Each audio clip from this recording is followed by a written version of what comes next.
नमस्कार दोस्तों, आपका स्वागत है। दोस्तों, आज हम करेंगे स्पीडी की वास्तुनिष्ठ सामान्य विज्ञान रिवाइज योरसेल्फ सेट नंबर 185।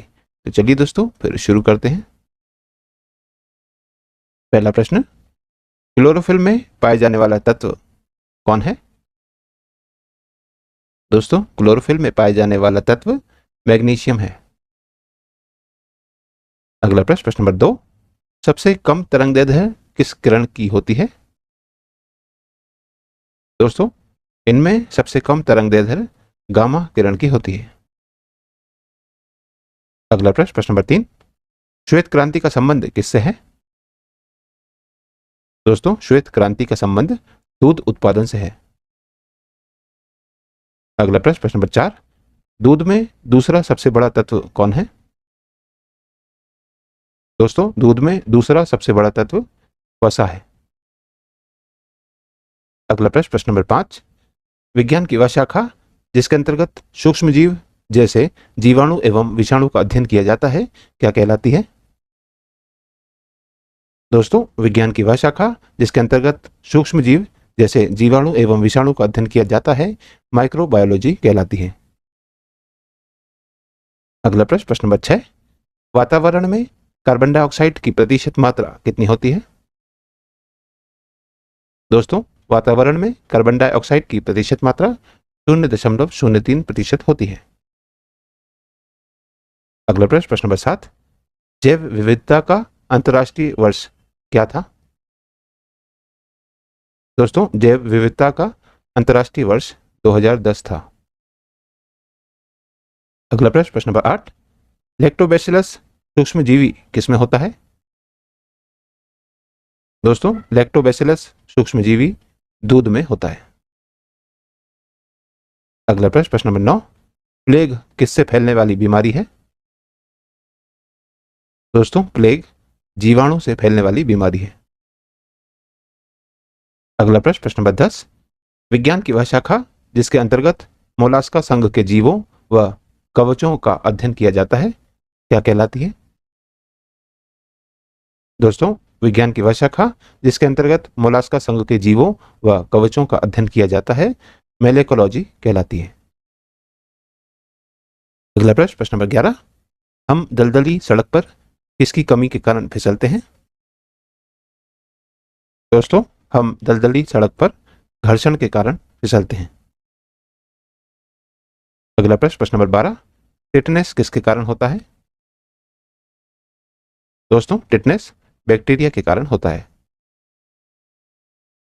अगला प्रश्न, प्रश्न नंबर 13, यशद पुष्प किसे कहा जाता है? दोस्तों, यशद पुष्प जिंक ऑक्साइड को कहा जाता है।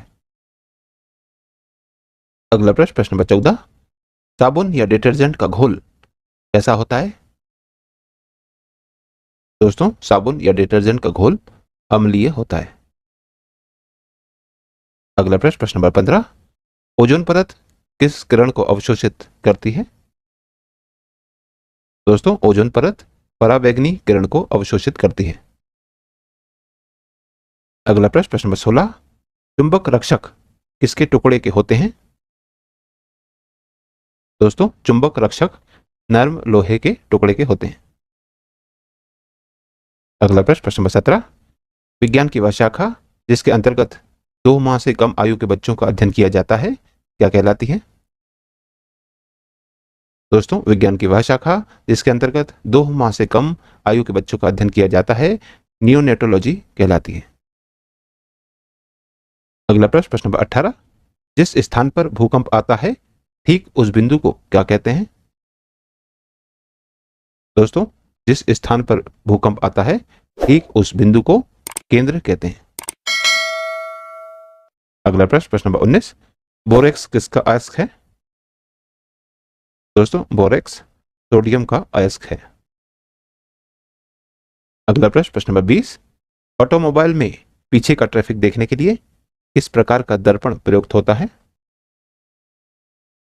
दोस्तों, ऑटोमोबाइल में पीछे का ट्रैफिक देखने के लिए उत्तल दर्पण का प्रयोग होता है। अगला प्रश्न, प्रश्न नंबर 21, फलों का मधुर या मीठा स्वाद इसके कारण होता है? दोस्तों, फलों का मधुर यानी मीठा स्वाद फ्रक्टोज के कारण होता है। अगला प्रश्न, प्रश्न नंबर 22, विज्ञान की वह शाखा जिसके कारण जीवन से जुड़ी क्रियाओं एवं कार्यों का अध्ययन किया जाता है क्या कहलाती है? दोस्तों, विज्ञान की वह शाखा जिसके कारण जीवन से जुड़ी क्रियाओं एवं कार्यों का अध्ययन किया जाता है फिजियोलॉजी कहलाती है। अगला प्रश्न, प्रश्न नंबर 23, डीएनए किसके आधार के कारण आरएनए में बदलता है? दोस्तों, डीएनए नाइट्रोजन के आधार के कारण आरएनए में बदलता है। अगला प्रश्न, प्रश्न नंबर 24, बीसीजी का टीका जन्म के कितने दिनों के भीतर लगाया जाता है? दोस्तों, बीसीजी का टीका जन्म के 15 दिनों के भीतर लगाया जाता है। दोस्तों, बीसीजी का फुल फॉर्म है बेसिलस कैलमेट-गुएरिन। अगला प्रश्न, प्रश्न नंबर 25, प्रोसेसर चिप की गति किसमें मापी जाती है? दोस्तों, प्रोसेसर चिप की गति मेगाहर्ट्ज में मापी जाती है। अगला प्रश्न, प्रश्न नंबर 26, वायु में ऑक्सीजन की प्रतिशत मात्रा लगभग कितनी है? दोस्तों, वायु में ऑक्सीजन की प्रतिशत मात्रा लगभग 21% है। अगला प्रश्न, प्रश्न नंबर 27, विज्ञान की वह शाखा जिसके अंतर्गत जीवों के विभिन्न समूहों में विकासीय संबंधों का अध्ययन किया जाता है क्या कहलाती है? दोस्तों, विज्ञान की वह शाखा जिसके अंतर्गत जीवों के विभिन्न समूहों में विकासीय संबंधों का अध्ययन किया जाता है फाइलोजेनी कहलाती है। अगला प्रश्न, प्रश्न नंबर 28, मटर में विपरीत लक्षणों वाले कितने युग्मों का मेंडल ने चयन किया था? दोस्तों, मटर में विपरीत लक्षणों वाले 7 युग्मों का मेंडल ने चयन किया था। अगला प्रश्न, प्रश्न नंबर 29, रक्त समूह की खोज के लिए नोबेल पुरस्कार किसे मिला था? दोस्तों, रक्त समूह की खोज के लिए नोबेल पुरस्कार लैंड स्टीनर को मिला था। अगला प्रश्न, प्रश्न नंबर 30, आनुवंशिक सूचनाओं की मास्टर कॉपी किसे कहा जाता है? दोस्तों, आनुवंशिक सूचनाओं की मास्टर कॉपी डीएनए को कहा जाता है। अगला प्रश्न, प्रश्न नंबर 31, भारत में हरित क्रांति के जनक माने जाने वाले नॉर्मन बोरलॉग कहाँ के रहने वाले थे? दोस्तों, भारत में हरित क्रांति के जनक माने जाने वाले नॉर्मन बोरलॉग अमेरिका के रहने वाले थे।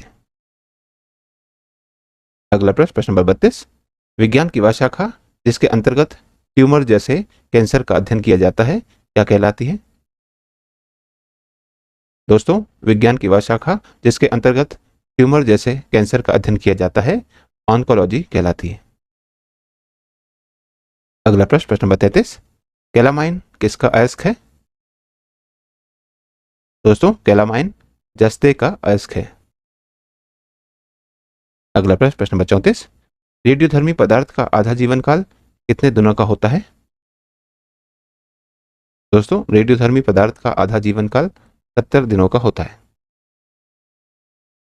अगला प्रश्न, प्रश्न नंबर 35, विज्ञान की वह शाखा जिसके अंतर्गत जीवाश्मों का अध्ययन किया जाता है क्या कहलाती है? दोस्तों, विज्ञान की वह शाखा जिसके अंतर्गत जीवाश्मों का अध्ययन किया जाता है पैलियोंटोलॉजी कहलाती है। अगला प्रश्न, प्रश्न नंबर 36, ठोस कार्बन डाइऑक्साइड किसमें होता है? दोस्तों, ठोस कार्बन डाइऑक्साइड शुष्क बर्फ में होता है। Revise yourself, set number 186। तो चलिए दोस्तों फिर शुरू करते हैं। पहला प्रश्न, अधिरक्त स्राव किस प्रकार का रोग है? दोस्तों, अधिरक्त रिसाव वंशानुगत रोग है। अगला प्रश्न, प्रश्न नंबर 2, लेड पेंसिल में लेड का प्रतिशत कितना होता है? दोस्तों, लेड पेंसिल में लेड का प्रतिशत 0 होता है। अगला प्रश्न, प्रश्न नंबर 3, रेबीज किस प्रकार का रोग है? दोस्तों, रेबीज विषाणु जनित रोग है। अगला प्रश्न, प्रश्न नंबर 4, विषाणु एक प्रकार का क्या है? दोस्तों, विषाणु एक प्रकार का अकोशीय जीव है। अगला प्रश्न, प्रश्न नंबर 5, विज्ञान की वह शाखा जिसके अंतर्गत प्रोटोजोआ का अध्ययन किया जाता है क्या कहलाती है? दोस्तों, विज्ञान की वह शाखा जिसके अंतर्गत प्रोटोजोआ का अध्ययन किया जाता है प्रोटोजोलॉजी कहलाती है। अगला प्रश्न, प्रश्न नंबर 6, स्कर्वी रोग किसके कारण होता है? दोस्तों, स्कर्वी रोग विटामिन सी के कारण होता है। अगला प्रश्न, प्रश्न नंबर 7, सिलिकॉन एक प्रकार का क्या है? दोस्तों, सिलिकॉन एक प्रकार का अर्धचालक है। अगला प्रश्न, प्रश्न नंबर 8, रेडियोधर्मिता की इकाई क्या है? दोस्तों, रेडियोधर्मिता की इकाई क्यूरी है। अगला प्रश्न, प्रश्न नंबर 9, हाइड्रोलिक प्रेस किसके नियम पर आधारित है? दोस्तों, हाइड्रोलिक प्रेस पास्कल के नियम पर आधारित है। अगला प्रश्न, प्रश्न नंबर 10, विज्ञान की वह शाखा जिसके अंतर्गत पृथ्वी पर पादपों के वितरण का अध्ययन किया जाता है क्या कहलाती है? दोस्तों, विज्ञान की वह शाखा जिसके अंतर्गत पृथ्वी पर पादपों के वितरण का अध्ययन किया जाता है फाइटोजियोग्राफी कहलाती है। अगला प्रश्न, प्रश्न नंबर 11, पेडोलॉजी का संबंध किस विज्ञान से संबंधित है? दोस्तों, पेडोलॉजी का संबंध मृदा विज्ञान से संबंधित है। अगला प्रश्न, प्रश्न नंबर 12, हवा से हवा में मार करने वाला पहला प्रक्षेपास्त्र कौन है? दोस्तों, हवा से हवा में मार करने वाला पहला प्रक्षेपास्त्र अग्नि है। अगला प्रश्न, प्रश्न नंबर 13, हरे कच्चे फलों को कृत्रिम ढंग से पकाने के लिए किस गैस का प्रयोग किया जाता है? दोस्तों, हरे कच्चे फलों को कृत्रिम ढंग से पकाने के लिए एसिटिलीन गैस का प्रयोग किया जाता है। अगला प्रश्न, प्रश्न नंबर 14, चाय या कॉफी के अत्यधिक सेवन के कारण किस विटामिन की कमी हो जाती है? दोस्तों, चाय या कॉफी के अत्यधिक सेवन के कारण विटामिन B12 की कमी हो जाती है। अगला प्रश्न, प्रश्न नंबर 15, विज्ञान की वह शाखा जिसके अंतर्गत उद्देश्यहीन सूक्ष्मजीव जैसे डायम का अध्ययन किया जाता है क्या कहलाती है? दोस्तों, विज्ञान की वह शाखा जिसके अंतर्गत उद्देश्यहीन सूक्ष्मजीव जैसे डायम का अध्ययन किया जाता है जूफाइटोलॉजी कहलाती है। अगला प्रश्न, प्रश्न नंबर 16, विद्युत चालकता की इकाई में इसका उपयोग होता है? दोस्तों, विद्युत चालकता की इकाई में महो का उपयोग होता है। अगला प्रश्न, प्रश्न नंबर 17, वातावरण की ओजोन परत को क्षति पहुंचाने वाला यौगिक कौन है? दोस्तों, वातावरण की ओजोन परत को क्षति पहुंचाने वाला यौगिक क्लोरोफ्लोरोकार्बन है। अगला प्रश्न, प्रश्न नंबर 18, बुलेट प्रूफ जैकेट बनाने के लिए किसका उपयोग किया जाता है? दोस्तों, बुलेट प्रूफ जैकेट बनाने के लिए बोरेक्स का उपयोग किया जाता है। अगला प्रश्न, प्रश्न नंबर 19, ध्वनि की तीव्रता किस माध्यम में अधिक होती है? दोस्तों, ध्वनि की तीव्रता धातु में अधिक होती है।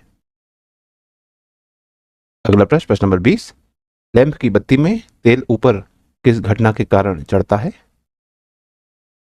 दोस्तों, लैंप की बत्ती में तेल ऊपर केशिकीय क्रिया के कारण ऊपर चढ़ता है। अगला प्रश्न, प्रश्न नंबर 21, विज्ञान की वह शाखा जिसके अंतर्गत जीवधारियों पर विकिरण के प्रभावों का अध्ययन किया जाता है क्या कहलाती है? दोस्तों, विज्ञान की वह शाखा जिसके अंतर्गत जीवधारियों पर विकिरण के प्रभावों का अध्ययन किया जाता है रेडियोलॉजी कहलाती है। अगला प्रश्न, प्रश्न नंबर 22, बिना सड़े यानी कि फ्रेश घरेलू सीवेज का रंग कैसा होता है? दोस्तों, बिना सड़े यानी फ्रेश घरेलू सीवेज का रंग धूसर यानी कि ग्रे होता है। अगला प्रश्न, प्रश्न नंबर 23, फ्लाइटर रिकॉर्डर को तकनीकी की दृष्टि से क्या कहते हैं? दोस्तों, फ्लाइटर रिकॉर्डर को तकनीकी की दृष्टि से ब्लैक बॉक्स कहते हैं। अगला प्रश्न, प्रश्न नंबर 24, ध्वनि तीव्रता किसमें मापी जाती है? दोस्तों, ध्वनि तीव्रता डेसिबल में मापी जाती है। अगला प्रश्न, प्रश्न नंबर 25, निलंबन कण का आकार कितना होता है? दोस्तों, निलंबन कण का आकार 10⁻² से 10⁻⁴ सेंटीमीटर के बीच होता है। अगला प्रश्न, प्रश्न नंबर 26, विज्ञान की वह शाखा जिसके अंतर्गत रुधिर आधार व सीरम का अध्ययन किया जाता है क्या कहलाती है? दोस्तों विज्ञान की वह शाखा जिसके अंतर्गत रुधिर आधार व सीरम का अध्ययन किया जाता है सेरोलॉजी कहलाती है। अगला प्रश्न, प्रश्न नंबर 27, एंजाइम के प्रोटीन भाग को क्या कहते हैं? दोस्तों एंजाइम के प्रोटीन भाग को एपो एंजाइम्स कहते हैं। अगला प्रश्न, प्रश्न नंबर 28, आरएनए में थाइमिन के स्थान पर कौन सा बेस होता है? दोस्तों आरएनए में थाइमिन के स्थान पर यूरेसिल बेस होता है। अगला प्रश्न, प्रश्न नंबर 29, गैस स्थिरांक आर का मान अर्ग प्रति डिग्री प्रति मोल क्या होता है? दोस्तों गैस स्थिरांक आर का मान 8.314 गुणा 10⁻7 अर्ग प्रति डिग्री मोल होता है। अगला प्रश्न, प्रश्न नंबर 30, विज्ञान की वह शाखा क्या कहलाती है जिसके अंतर्गत जीवों के नामकरण तथा वर्गीकरण का अध्ययन किया जाता है? दोस्तों विज्ञान की वह शाखा जिसके अंतर्गत जीवों के नामकरण तथा वर्गीकरण का अध्ययन किया जाता है टेक्सोनॉमी कहलाती है। अगला प्रश्न, प्रश्न नंबर 31, जी जे मेंडल को किस विज्ञान के पिता के रूप में जाना जाता है? दोस्तों जी जे मेंडल को जेनेटिक्स विज्ञान के पिता के रूप में जाना जाता है। अगला प्रश्न, प्रश्न नंबर 32, पौधों के किस भाग से हल्दी प्राप्त होती है? दोस्तों पौधों के तने भाग से हल्दी प्राप्त होती है।